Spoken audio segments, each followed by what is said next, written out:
Não precisa correr atrás de ninguém, fica aqui mesmo. Nós vimos várias coisas importantes até aqui, queridos, e tem sido uma alegria estar com vocês. Essa é a última mensagem que eu vou ministrar dessa série, Experimentando o Despertamento Espiritual. Vimos já várias áreas importantes. Agora nós vamos falar da parte de experimentando o despertamento espiritual com Deus, no nosso relacionamento com Deus, que é de fato a parte-chave, tudo isso que Derek vem ministrando também. Antes, porém, eu queria aproveitar e te dar mais um aviso. Uma das coisas que nós temos procurado criar na Verdade Bíblica são ferramentas que possam ajudar você a ser treinado, a viver bem a sua vida cristã, com alegria, com leveza e também com compromisso com Cristo. Então é por isso que a gente produz material, literatura. Algumas coisas que eu queria dizer. Pessoas me perguntaram, você tem algum material que fale mais sobre o relacionamento conjugal? Sim, o livro Família, Projeto de Deus. Você pode procurar no final, lá no stand, a Melissa tem esse livro lá disponível. Quer saber mais sobre o fruto do Espírito, que o Derek falou aqui? Tem o livro Espiritualidade Autêntica, explico todos os itens, todos os frutos do Espírito, aliás, todas as características do fruto do Espírito, no grego, na língua portuguesa, com aplicações práticas. E uma outra coisa, uma outra coisa que nós temos, que é muito importante, tem ajudado muitas pessoas, é a nossa revista devocional.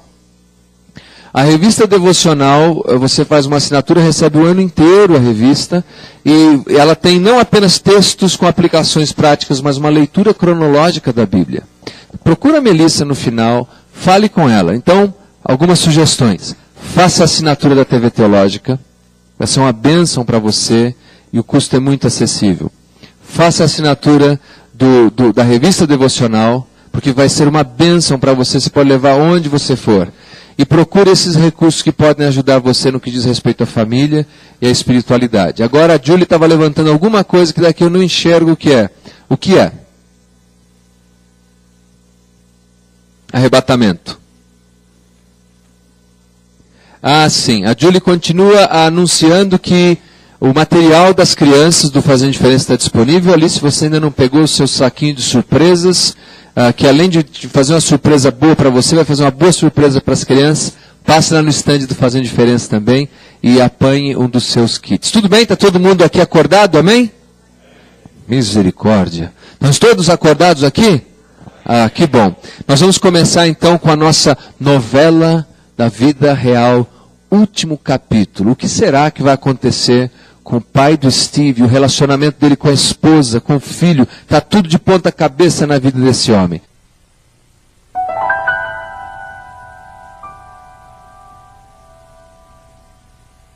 At death, something is passed from parent to child.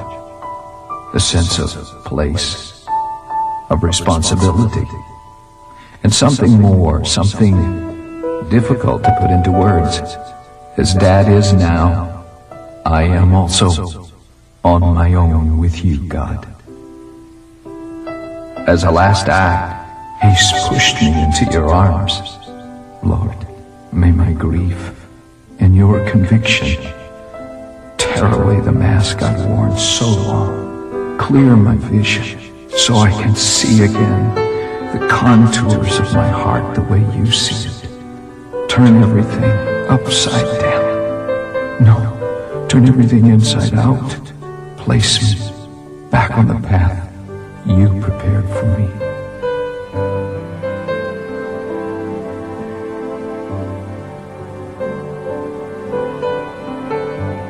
There's something special about my parents' home.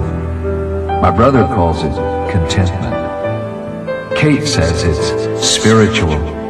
I know now it's the pulse of God's hand, moving generations toward eternity,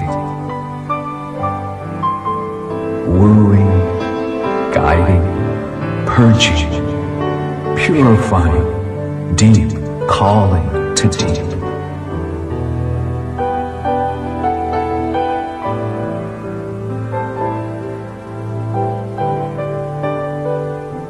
For a Christian, the grave is not a tragedy, but a mystery. And if you don't turn away, you may discern the mystery, if only for a moment. The grave reveals truths, truths greater than any of us. For here, we face our own frailty and the reviving force of our inheritance, a spiritual inheritance that calls across the ages. That gift of God's grace, speaking the words we long to hear. There is yet time to build what has been left undone. To rebuild that which has been torn down, and return to the covenant foundations that brought meaning and purpose to life.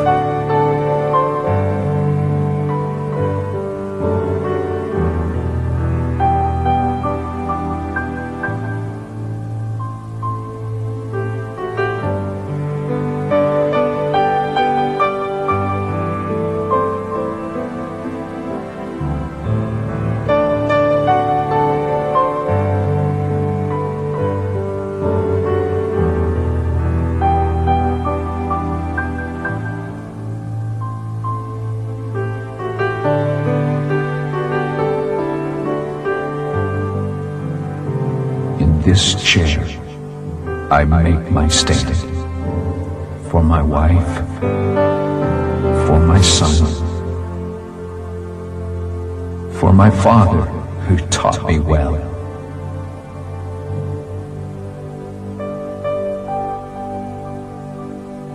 Lord, I need to hear your voice again.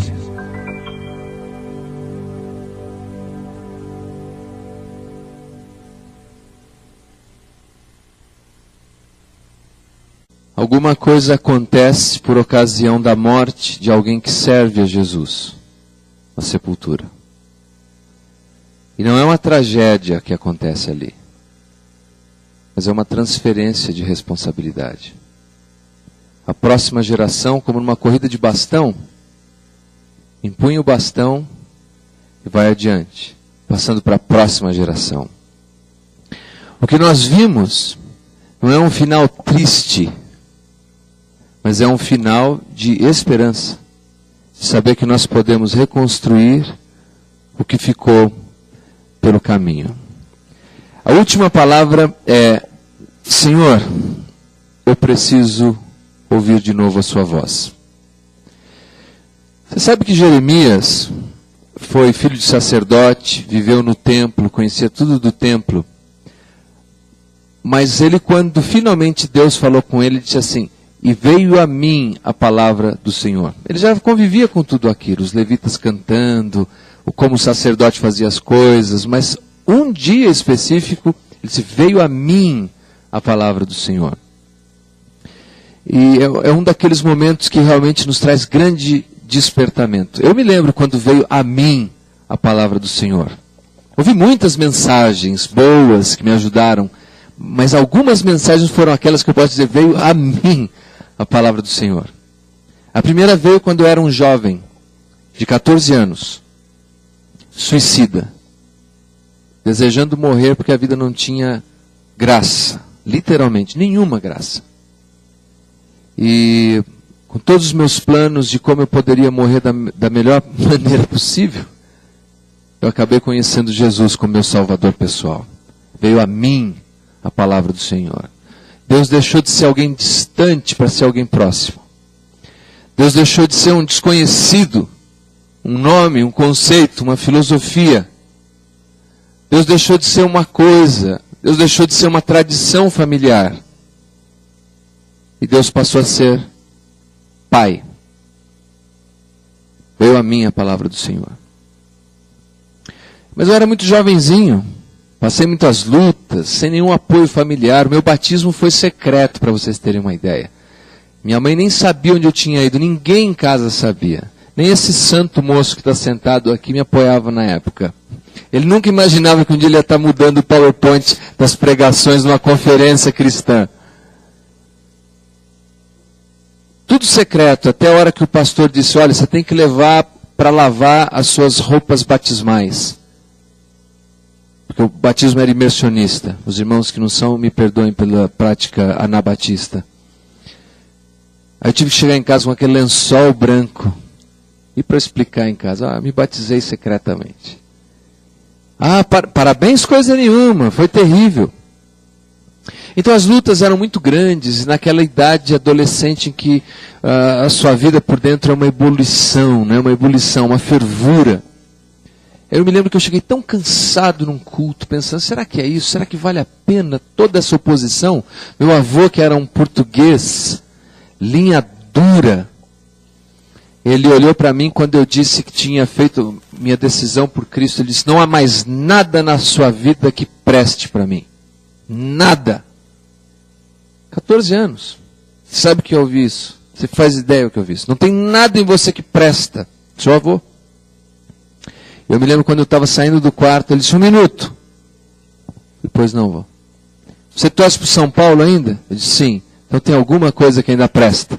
Pode ir. Eu sei que alguns aqui não vão concordar com a afirmação do meu avô. Mas naquele culto em que eu estava sentado pensando assim, será que vale a pena todo esse antagonismo, toda essa pressão dos amigos, da escola, em casa, no trabalho? Eu trabalho desde os 12 anos de idade, fora. Aí a mensagem mais curta também que eu ouvi, baseada num profeta do Antigo Testamento, dos profetas menores, que dizia assim, Deus fará do vermezinho de Jacó um trilho cortante de ferro. E o pregador diz, pode ser você. Você pode ser um trilho cortante de ferro. Se você se render completamente a Jesus. Naquele dia, eu decidi ir para a primeira cadeira. Ter uma cadeira de compromisso com Cristo. Um relacionamento em que Cristo pudesse fazer o que quisesse comigo. Inclusive eu me ofereci a organizações missionárias. Para ir trabalhar no meio dos índios. Para viver com eles, para pregar para eles. Só que eu não era bom o suficiente. Não me aceitaram. Mas eu sou tão teimoso no Evangelho e na graça de Jesus que eu prego todos os dias lá através do rádio. Inclusive muitos dos missionários que participaram do processo de declínio são pessoas que recebem hoje o benefício das pregações que eu faço no rádio. Porque Deus faz do vermezinho de Jacó um trilho cortante de ferro, se Ele quiser. Eu costumo dizer na minha igreja, se eu te ofendi alguma vez, se eu te machuquei alguma vez, sou eu. É a minha fraqueza, é quando eu mudei de cadeira. Mas se você recebeu qualquer bênção, qualquer graça, qualquer transformação, é Jesus em mim. Quando foi a última vez que você ouviu a palavra de Deus? Talvez tenha sido nessa conferência. Talvez algumas das mensagens do Derek. Talvez está tão envolvido nas suas atividades, nas coisas que você faz. Na sua religiosidade. Mas Deus não está nem aí com religiosidade. Deus quer relacionamento. Ele quer ser seu pai, não uma coisa distante que você não conhece, só ouviu falar. Pode ser hoje. Nossa conferência está chegando no fim. Mas quem sabe alguma coisa, algum ponto, alguma frase, alguma palavra, você diz, puxa, Deus falou comigo. E vai ser diferente. Vou continuar enfrentando as minhas lutas, meus espinhos, minhas dificuldades, mas Deus falou comigo, é isso que importa. Eu vou adiante. Bom, vamos em frente. Primeiro despertamento que você deve ter é sirva a Deus acima de si mesmo. Segundo despertamento é santifique-se para Deus hoje. O terceiro despertamento é busque ao Senhor. Na primeira carta de Pedro, capítulo 1, versículo 3, inspirado pelo Espírito Santo, o apóstolo Pedro disse: Bendito seja o Deus e Pai de nosso Senhor Jesus Cristo, que segundo a sua grande misericórdia nos regenerou para uma viva esperança pela ressurreição de Jesus Cristo dentre os mortos. A primeira coisa que devemos ter em mente: não é possível um despertamento em nosso relacionamento com Deus à parte de Jesus Cristo. Você pode discordar, você pode não aceitar, mas não dá. Não adianta você dizer assim: eu acho que Jesus foi um bom mestre, ele ensinou boas coisas sobre o amor. Mas ele disse: eu sou o caminho, a verdade, a vida. Das duas uma, ou ele era doido quando fez essas afirmações. Obrigado, querido. Deus abençoe a sua prole, agora que vem os netos.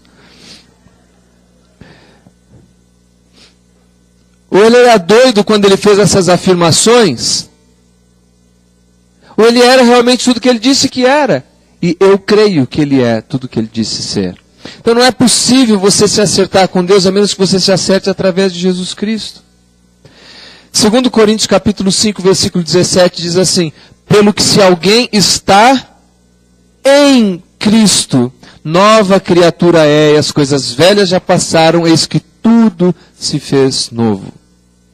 Está em Cristo, faz tudo novo. Não é possível um despertamento em nosso relacionamento com Deus à parte de Jesus Cristo. Tenha isso em mente. É por isso que é tão importante a gente ler o Evangelho, para a gente conhecer mais quem Ele é. Por isso é tão importante orar, para a gente ter um diálogo com Ele e conhecer quem Ele é.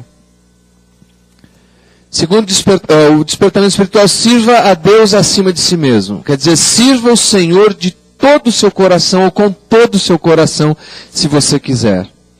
Em Juízes capítulo 1, 21 diz assim: mas os filhos de Benjamim, e voltamos lá no início da nossa série, os filhos de Benjamim não expulsaram os jebuseus que habitavam em Jerusalém, pelo que estes ficaram habitando com os filhos de Benjamim em Jerusalém até o dia de hoje.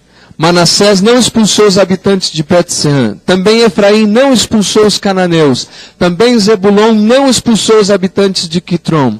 Também Aser não expulsou os habitantes de Aco. Mas quando Israel se tornou forte, sujeitou os cananeus a trabalhos forçados, porém não os expulsou de todo. O que nós temos aí foi o grande erro do povo de Israel. Ao invés de servir a Deus completamente, eles serviram a Deus parcialmente. Deus não disse que eles deveriam tornar os cananeus seus escravos, que eles deveriam domesticar os cananeus e fazerem os cananeus servirem a eles. Eles deveriam tirar os cananeus daquelas terras, por razões que o tempo não nos permite explicar agora. Mas uma razão tinha a ver com o tipo de Deus que eles adoravam, como nós dissemos, Baal, o seu culto de fertilidade, e toda a corrupção, e as crianças que eram mortas ali. Por isso, os cananeus deveriam ser banidos daquela região. E Deus, inclusive, esperou tempo suficiente para que isso acontecesse durante os dias de cativeiro de Israel. Mas não dá tempo de dizer tudo aqui. Enfim, o que eles tinham que ter feito? Servir a Deus de todo o coração, expulsar todos os inimigos. Um dos problemas como cristãos é que nós continuamos cultivando algumas coisas ali. Como, por exemplo, nós estamos sentados na segunda cadeira que não serve a Deus de todo o coração e continuamos ainda com cobiça no nosso coração. A cobiça é a irmã gêmea da inveja. Só que a inveja apenas deseja que o outro não tenha. Você tem um laptop, liga na voltagem errada, queima, o invejoso fala: que gostoso. O que cobiça não diz assim, o que cobiça ele quer ter o seu laptop, é diferente. Ele pode ter o dele, mas ele quer o seu. E às vezes nós temos um coração cobiçador, nós queremos as coisas que pertencem aos outros, as experiências dos outros, o que Deus fez com o outro. A pessoa da segunda cadeira então se senta no eu. Tudo diz respeito a mim, eu estou cheio de mim mesmo. Como disse o Derek, se eu estou cheio de mim mesmo, como pode ter espaço para eu estar cheio de Deus? Diz assim a palavra de Deus em 1 Coríntios 3:3. Porquanto ainda sois carnais, pois havendo entre vós o quê? Inveja e contendas. Não sois porventura carnais e não estáis andando segundo os homens? Um dos grandes problemas na família é isso, é a nossa carnalidade.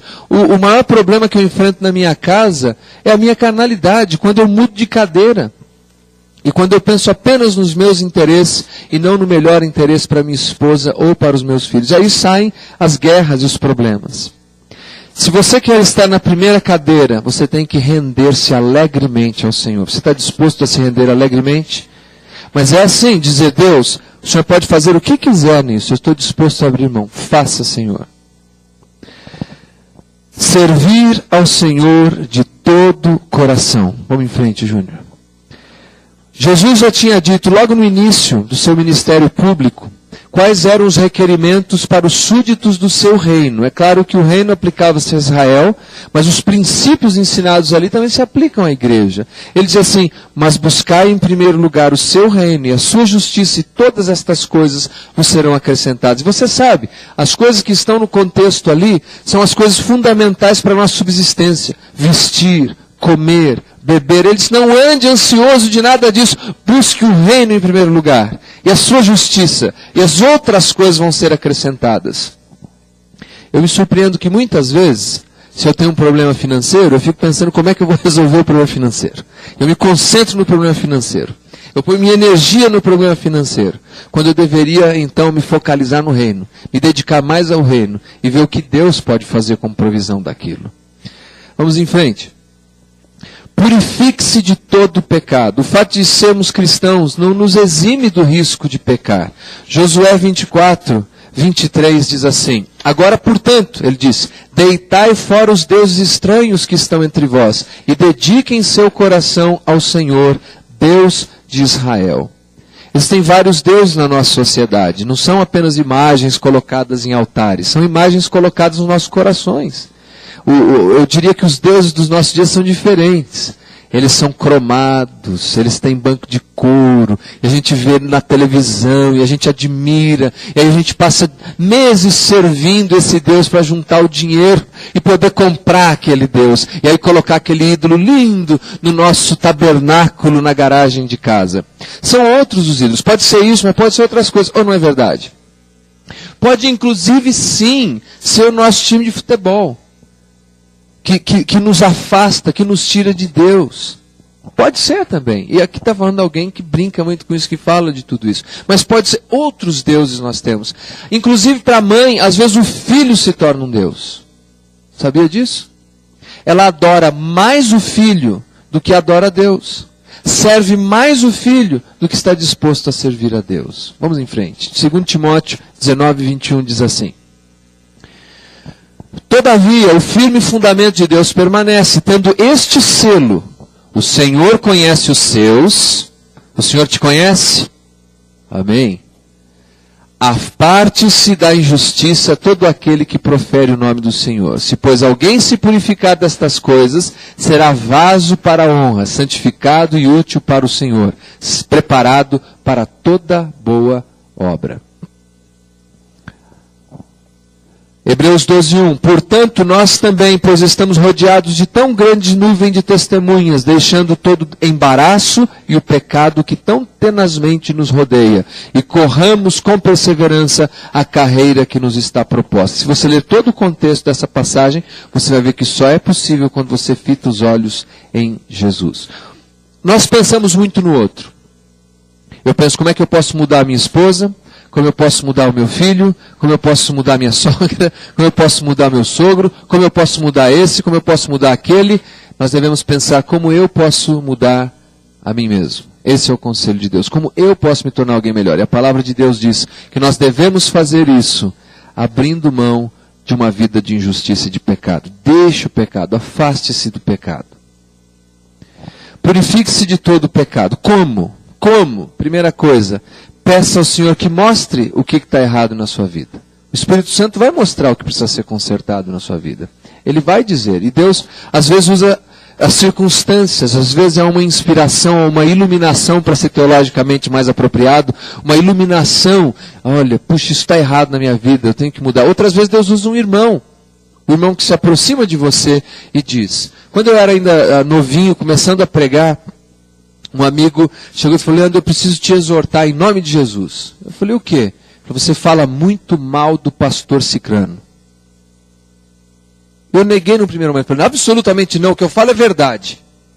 Depois ele me procurou, depois sozinho, quando eu estava orando e pensando nas palavras dele, eu disse, realmente, eu falo muito mal do pastor Cicrano. Vejam que eu não vou nem dizer quem ele é aqui. Então, algumas vezes Deus usa pessoas. Por exemplo, Deus usou a Julie para me dizer que eu precisava separar um dia específico para a nossa família.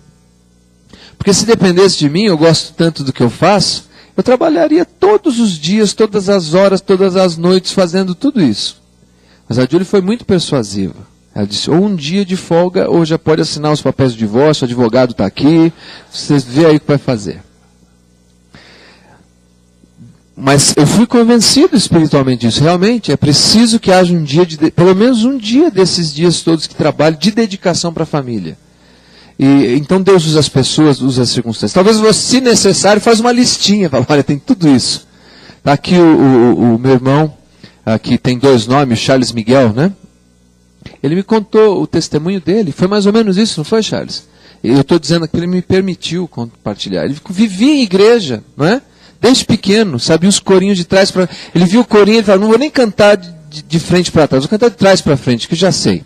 Ele sabia tudo, ele sabia as orações, sabia as passagens bíblicas, até que finalmente ele conseguiu tirar todo aquele pecado que estava dentro dele, conseguiu confessar tudo e se ver livre daquilo, graças a Deus. E Deus continue te abençoando, meu irmão.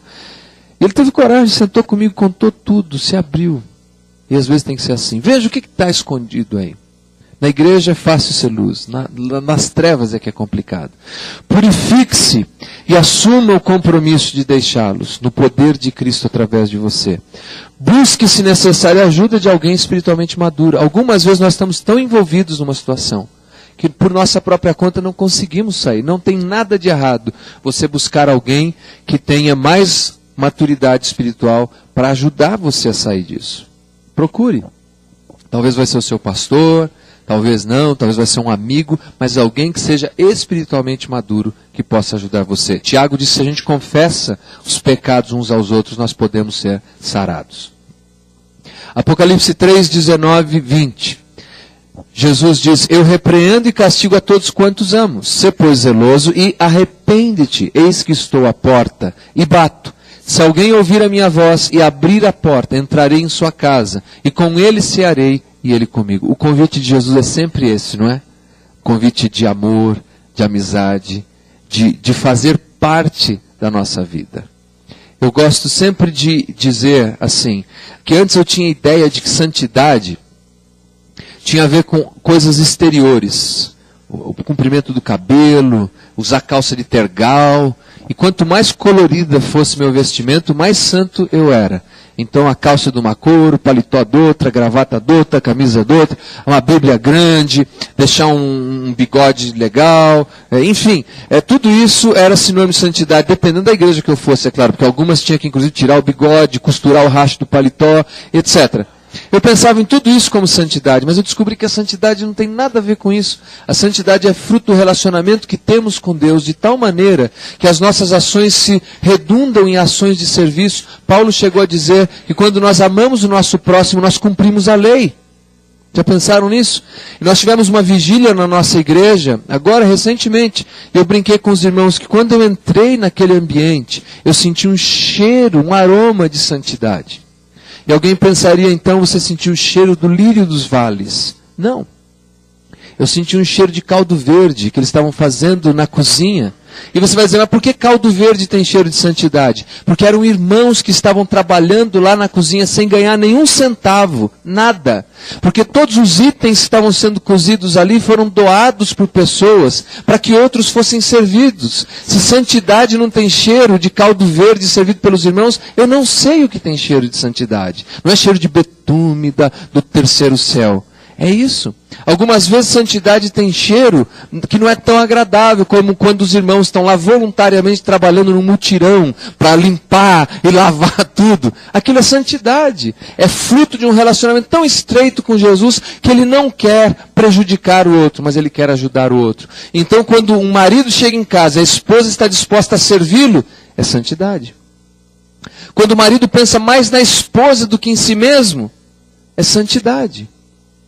A primeira cadeira tem um relacionamento significativo com Deus. A segunda tem só uma responsabilidade. Eu vou lá bater o meu cartão na igreja, porque senão o pastor Leandro é um chato e vai ficar me ligando para saber onde eu fui. Né, Luiz? Eu sempre digo para as pessoas, eu estou ligando, mas não estou cobrando, é só para saber se está tudo bem. Vamos em frente. A segunda cadeira, então, quem está sentado na cadeira apenas da responsabilidade precisa se arrepender e ir para a primeira cadeira. Sentar na cadeira do relacionamento e não só da responsabilidade. E quem está na primeira cadeira deve sempre buscar o Senhor com todo o seu coração. Despertamento 3. Então me invocareis, e ireis, orareis a mim, e eu vos ouvirei. Buscar-me-eis e me achareis quando? De todo o vosso coração, e sereis achados de vós. Eu me lembro quando eu namorava a Julie, nós tivemos 327 rompimentos. Mas um deles eu me lembro melhor, que eu tomei a investida para tentar voltar. E foi difícil, gente. Aí eu peguei meu violão, fiz até uma música que eu toquei no meu casamento. Se a gente tivesse um tempinho, eu ia até tocar para vocês verem a música aqui. Tive que cantar, tive que tocar, eu tive que buscar de todo o coração, para finalmente ela dizer, eu não te resisto. Eu te quero. E às vezes nós queremos buscar a Deus de qualquer jeito. Eu gostei de uma ilustração que o amigo nosso, Bob Beasley, ele contou a história do menino que pediu para o pastor ensinar ele a orar. Ele enfiou a cabeça do menino na água, o garoto começou a se debater, ele tirou a mão, o que você está fazendo, pastor? Ele disse, bom, quando você começar a orar com a mesma intensidade que você está buscando ar para respirar, você aprendeu a orar. Quando a gente começar a buscar a Deus com a mesma intensidade que a gente busca o ar, que a gente respira quando está se afogando, nós estamos começando a buscar a Deus de todo o coração. E absolutamente certa a mensagem do Derek, que disse que os espinhos nos ajudam a fazer isso, porque a gente busca a Deus com muito mais intensidade. Busque ao Senhor, encontre-se com Deus de manhã. Logo de manhã, quem lembra? Não é ninguém é do meu tempo? Isso, teu amor sentir. Mas tudo bem, a gente canta depois. Veja só, eu me lembro de um homem que todas as manhãs, depois de tomar banho, se arrumar direitinho o cabelo, ele punha uma cadeira na frente e sentava na outra. Ele dizia, Jesus, agora o Senhor senta aqui que nós vamos começar o dia conversando. Essa é uma imagem muito bonita de como nós deveríamos começar as nossas manhãs. Comece a sua manhã com Cristo, comece orando, comece falando com Ele. Toda manhã e todos os dias. Leia a palavra de Deus regularmente. A Bíblia é a carta de amor que Deus escreveu para você. Quando eu recebi um bilhetinho da Júlia, eu não resistia, eu tinha que mostrar para todo mundo. Olha. Lia. Chegava até a decorar. Tem uma que eu decorei, que eu uso quando a gente tem alguma briga em casa. Ela fala alguma coisa, eu falei, mas naquele bilhetinho você disse. Mas como ele falou, não posso expor aqui as intimidades do casamento. Terceiro, ore continuamente. Já vimos a importância da oração. Fale com Deus. Está dirigindo o carro, fale com Deus. Entrou numa fila, fale com Deus. Teve uma época que eu estava tão... E você sabe, não precisa mexer a boca para falar com Deus. Pode orar mentalmente. Mas teve uma época que eu estava tão empolgado que eu falava com Deus assim, audivelmente, na rua, em todo lugar. E era noite, estava escuro, eu estava indo. E eu lembro que eu passando num caminho, perto de uma pizzaria pequenininha, eu vinha falando, Senhor, Tu é tão maravilhoso. Senhor, como, olha que noite estrelada. E aí, de repente, veio um rapaz com uma pizza. E ele me viu. Aí ele pensou, esse aí deve ser um louco, né, que está no caminho, aí vai me atacar e tomar a minha pizza. Não precisa simplesmente estar na fila do banco. Você pode inventar, no seu coração, se você preferir, é mais evangélico dizer, no seu coração, fale com Deus. O tempo todo. Quando você se depara com uma situação difícil na sua casa, com seu marido, com seus filhos, fale com Deus, ore com Deus, continuamente. Então a questão é, a nossa novela da vida real terminou com, Senhor, eu preciso ouvir sua voz novamente. O despertamento espiritual que eu queria deixar agora é, quando Deus pode falar comigo e eu consigo ouvi-lo. Aí aconteceu um despertamento. Porque às vezes nós vamos num culto, numa igreja, pregação, entra aqui, sai aqui, tantas coisas acontecem e nós não ouvimos a Deus. Eu vi aquele filme... O Todo-Poderoso, o primeiro, que era uma paródia do relacionamento com Deus, e o Jim Carrey, que é aquele careteiro, Tem uma hora que ele está indo com o carro e pedindo um sinal para Deus. E aparece um monte de placas dizendo, estrada interditada, não entre. O caminhão com uma seta apontando, não entre, estrada interditada. E ele não acredita que Deus estava falando com ele. Deus fala conosco de tantas maneiras, queridos. Precisamos voltar a ouvir a voz de Deus. Amém?